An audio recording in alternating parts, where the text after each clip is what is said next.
সত্যি কথা বলতে এটা ছিল একদম সাডেন প্ল্যান, কিন্তু সবকিছু এত স্মুথলি হয়ে গেল যে আমি তো সিদ্ধান্ত নিয়েই নিয়েছি লাইফে আর কখনো কোনো কিছু নিয়ে কোনো প্ল্যানই করবো না, যা হবে সেটাই এনজয় করবো। ওয়েট, আবার ভাইবেন না যে এই একটা কারণের জন্যই আমি একদম সিদ্ধান্ত নিয়ে নিয়েছি যে আমি আর কখনো কোনো প্ল্যান করবো না। আসলে আমি দেখেছি সাডেন প্ল্যানে সবকিছু খুব ভালোভাবে হয় এবং সাকসেসফুল হয়, এছাড়া যে অনেক ঘটা করে প্ল্যান করে আসলে লাইফে কিছুই হয় না। যাই হোক, এবার টপিকে ফিরে আসি। গিয়েছিলাম মাগুরা জেলার শ্রীপুর গ্রামে, যেখানে কিনা আমার বান্ধবীর বিয়ে, যার বিয়েতে আমরা গিয়েছিলাম। তো আমি আর উর্মি হচ্ছে ফরিদপুর থেকে গিয়েছিলাম, আর কাকুনের বাড়ি যেহেতু লাঙ্গলবাদ, তো ওইখান থেকে আমাদের সাথে অ্যাড হয়েছিল। দেন আমরা একসাথে তিনজন ওদের বাড়িতে গিয়েছিলাম। এই যে ব্রিজের উপর দিয়ে আমরা যাচ্ছি, এই ব্রিজটার নাম হচ্ছে কামারখালী ব্রিজ। মানে এই ব্রিজটায় নাকি সবাই খুব ঘুরতে টুরতে যায়, মানে একটু ভাইরাল টাইপের ব্রিজ আর কি। এটা সুন্দর আছে কিন্তু ব্রিজটা, তাই না? যাই হোক, আমরা হচ্ছে ওখান থেকে বাস থেকে নেমে ওখান থেকে ভ্যানে গিয়েছিলাম। তো ওইখান থেকে আমাদের সাথে কাকুনা অ্যাড হয়েছিল, আমরা একসাথে ভ্যানে গিয়েছিলাম। এই যে হচ্ছে আমাদের কোণে, যার বিয়েতে আমরা গিয়েছিলাম। তো আমরা গিয়ে দেখতেছিলাম যে ওর আশীর্বাদ করতে ওই বাড়ি থেকে লোক চলে আসে। তো আমরা গিয়ে অ্যাটেন্ড করতে পেরেছিলাম আশীর্বাদ অনুষ্ঠানটা। বিশ্বাস করেন ভাই, 3 ঘন্টা যাবত শুধু আশীর্বাদ পর্বই চললো। মানে ওইখানে যত লোক ছিল সবাই আশীর্বাদ করেছে ওকে। তো ওর বসে থাকতে থাকতে তো মাঝে ব্যথা হয়ে গেছে, সাথে আমাদেরও। যেহেতু আশীর্বাদের পরে হচ্ছে কোনেকে পার্লারে নিয়ে যাওয়া হবে, তো আমরা তাড়াতাড়ি করে খেয়ে নিচ্ছিলাম যাতে আমরা তার সাথে যেতে পারি। আর দিও না আমাকে, আমি না দিও না, মজা।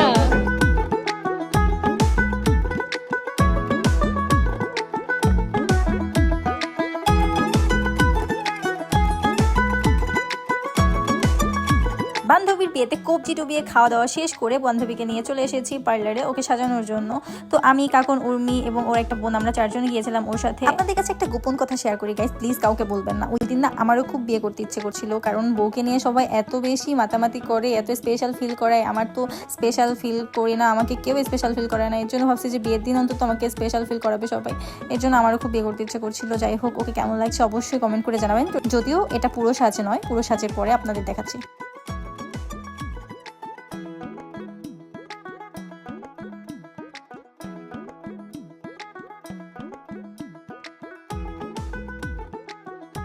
এই যে নতুন বউকে নিয়ে চলে এসেছি, দেখুন তো ওকে কেমন লাগছে। ওকে না আমার কাছে খুবই বেশি সুন্দর লাগছিল, একদম মা দুর্গার মতো লাগতেছিল দেখতে। আমার এত বেশি বিয়ে করতে মন চাচ্ছিল, কি বলবো। যাই হোক, তারপরে আমরা বাড়িতে চলে আসি। এসেই হচ্ছে ওর খুব ফটোশ্যুট চলে, তখন আরো বেশি ইচ্ছে করতেছিল বিয়ে করতে। ওকে আমি পোস্ট শিখিয়ে দিচ্ছিলাম, আরো ফটোশ্যুট করতেছিল। যাই হোক, তারপরে আবার চলে আসলো রাতে খাওয়া দাওয়ার পালা। রাতের বেলা উর্মি একটা প্লেটে অনেক কিছু নিয়ে আসছিল, আমরা 3 জন একসাথে খেয়েছিলাম। By the way guys, main কথাই তো বলা হয়নি, 5 বছর প্রেম করার পরে ওদের সম্পর্ক পূর্ণতা পেলো। ভাই খুবই লাকি ওরা যে ওদের সম্পর্কটা পূর্ণতা পেয়েছে। বিয়ের লগ্ন ছিল 1টার দিকে, তো বরযাত্রীরা 12টার দিকে চলে এসেছিল। এই যে হচ্ছে সবচেয়ে বিয়ের ইন্টারেস্টিং একটা পার্ট, সেটা হচ্ছে শুভ দৃষ্টি। মানে বর কনে দুজনের চাদরের নিচে দুজনের দিকে তাকাবে। এটা যদি অ্যারেঞ্জ ম্যারেজের ক্ষেত্রে হয়ে থাকে তাহলে তো খুবই একটু লজ্জা ব্যাপার, বাট ওরা যেহেতু লাভ ম্যারেজ, তো ওদের কাছে তো এটা খুব easy I guess. Anyways guys, এটা খুবই একটা মিষ্টি ব্যাপার আমার কাছে। হিন্দু ধর্মের বিয়েতে অনেক নিয়ম কানুন মেনে তারপরে বিয়ে সম্পূর্ণ হয়, এর মাঝখানে অনেক টাইম চলে যায়। তো শেষ যে নিয়মটা থাকে সেটা হচ্ছে সিঁদুরদান। এটাই সবচেয়ে মেইন পার্ট একটি হিন্দু বিয়ের। তো সেই পার্টটাই চলতেছিল। এই সময়টা ওর ভিতরে কেমন ফিল হচ্ছিল আই ডোন্ট নো। তো আমি ভাষায় প্রকাশ করতে পারছি না যে আসলে এর ফিলটা কেমন। যাই হোক, সিঁদুরদান দিয়ে আসলে বিয়েটা শেষ হলো। বিয়ের লগ্ন ছিল 1টায়, বিয়ে শেষ হতে হতে ভোর 5টা বেজে গিয়েছিল, এন্ড সবকিছু শেষ হতে হতে সকাল হয়ে গিয়েছিল। আমরা সেদিন রাতে আর ঘুমাইনি। তারপরে হচ্ছে আমরা প্যাকিং করে আমরা ফরিদপুরের উদ্দেশ্যে রওনা দিয়ে দিই। এই ছিল আমার বান্ধবীর বিয়ের ফুল ভিডিও। ভালো লাগলে অবশ্যই লাইক কমেন্ট করবেন। ভালো থাকবেন সবাই, সাথে থাকবেন আমার। টাটা।